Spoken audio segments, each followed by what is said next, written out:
Top of the morning. Welcome back to Breakfast with PJ. Wow, we're on a roll this morning, and interesting stuff that we've got going. We spoke to Andrew a little bit on fashion wearing Fiji. That's of course going to be happening at the Grand Pacific Hotel. And then of course this morning we've got two USP postgrad students, and of course we've been hearing a lot about Glasgow. COP26 is happening in Glasgow in Scotland, and we had a Fijian delegation go out from here in Fiji, not only Fiji but the Pacific Island countries.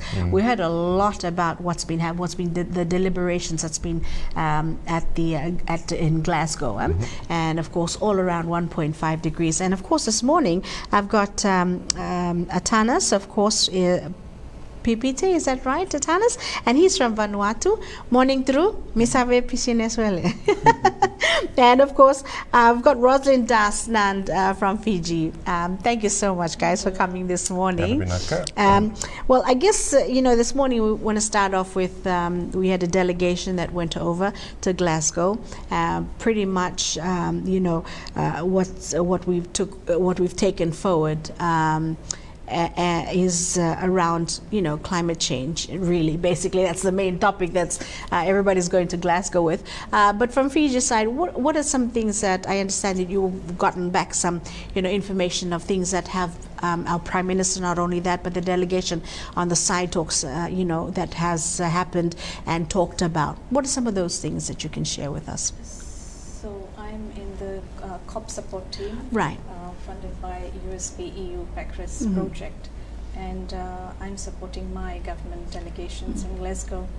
And so this past 2 weeks we've been on it because of the time difference, so we are here up in the night till the wee hours of the morning, following up with the high-level panel discussions and the negotiations. So it has been a very insightful and a great experience for me as a researcher, providing in terms of providing research and logistics to the delegations, the Fiji delegations in Glasgow. So, and we've been listening to these high-level panel discussions and the negotiations, and how the nations are suffering the impacts of climate change. So it's more than like ever. We have it's significantly crucial to limit the global warming to 1.5 degrees to prevent our planet from warming further. Now, Rosalind, I know that it had been mentioned that Glasgow this is where the buck stops. This is where things need to happen. And we know that, of course, a lot of deliberations from Paris up until now Glasgow. This is where we actually want to see some results, really. Yes, in the opening remarks, His Excellency Honorable the COP President, Mr. Alok Sharma, he mentioned that what Paris promised Glasgow will deliver. So that was a very optimistic remark he made. And I guess everyone is looking forward to our outcome of COP26.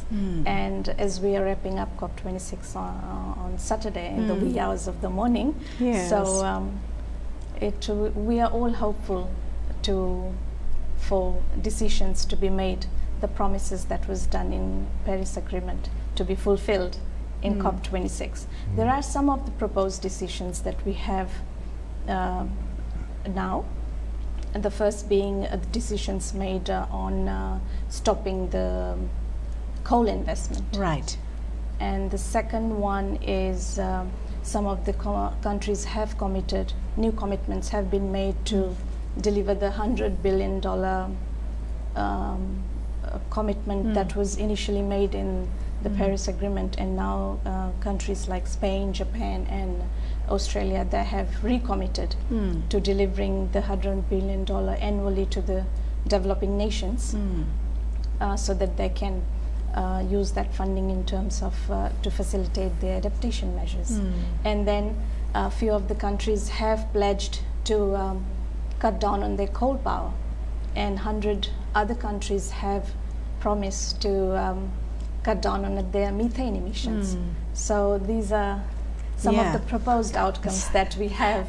So, and we are hopeful that as we wrap up COP, we will get more positive outcomes. So- Atanas, I mean, you just been sitting quietly there. Tell us a little bit about what you feel like, and of course from the Pacific, you're from Vanuatu, and of course, some of the things that Vanuatu is also, taking forward. Yeah, thank you for the question. Just to complement on what my colleague has said, as we go towards this COP, we in the Pacific, we have some common points, or common position, we call climate position. Right. And we have finance, climate finance, adaptation, loss and damage, technology and capacity building. Right. So those are our common position. And as we go into this negotiation, we go as a group. Right. For us, it's a small developing, island developing states or seeds.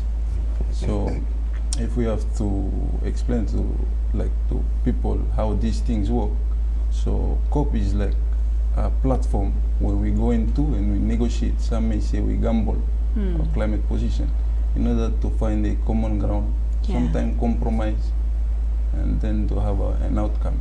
Yeah. So, and then we have also our national position as well. As for myself, I am accredited to my country delegation, and we try to also find some solution to our climate problem. So, as my colleague has rightly pointed out, we have already some outcomes, many outcomes in this COP, as methane pledge. And so the thing we're going into this COP is to finalize the Paris Agreement. To understand COP is that we are in the 26th session of COP. If COP is the solution, we won't be in this 26th COP. So the concept, the idea, the logic behind that is for each COP is to create a momentum, send a message. The big agreement, the first one started in 1997, the Kyoto Protocol, which tells the big country to reduce the emission. And then the second one is the Paris Agreement.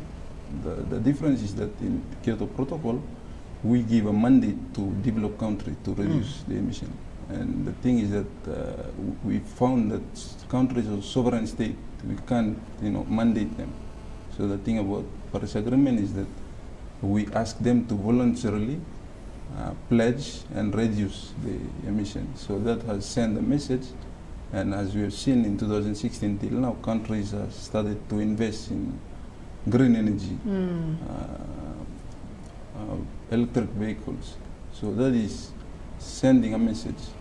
And now, the most important thing now is for COP26 is that before we were asking the question, how do we decarbonize an economy? Right. What solution, what techniques? Now we know exactly. We are in an era of technology. We know exactly how to. Now it comes down to a political will, ambition. So again, this COP, as we were saying, we go into with big ambition, but we, like the end of the day, we won't really solve, but we will create such a momentum. As my colleague has pointed out, we've been part of this 2-week negotiation, and we have seen that many countries, more than Paris Agreement, have go and have pledged. So when you pledge, it sends a message. Maybe some country won't pledge, but when the momentum starts to go, they'll join after. Yes. So that is the purpose of the scope. So that's really important to create that momentum. And I know that at these high-level talks, problems are being presented, but as well as you need to come with solutions as well. And as a country united, and of course for us in the Pacific, we're going in this together, And I like how you said that this is a gamble, really. We're now going to see where we're going to, it starts, when Saturday it is? Islanders, we are contributing like very minute. Our contribution is negligible, but we are at the forefront of suffering the brunt of it. So, and I think Fiji has been doing really well in terms of our Climate Change Act that the PM announced, and the net zero carbon emission, reducing the emission to 30% by 2030 and then 0% by 2050. And then he also announced the Blue Bond Initiative, which will be launched next year in 2022. So this Blue Bond is basically reducing the shipping emissions.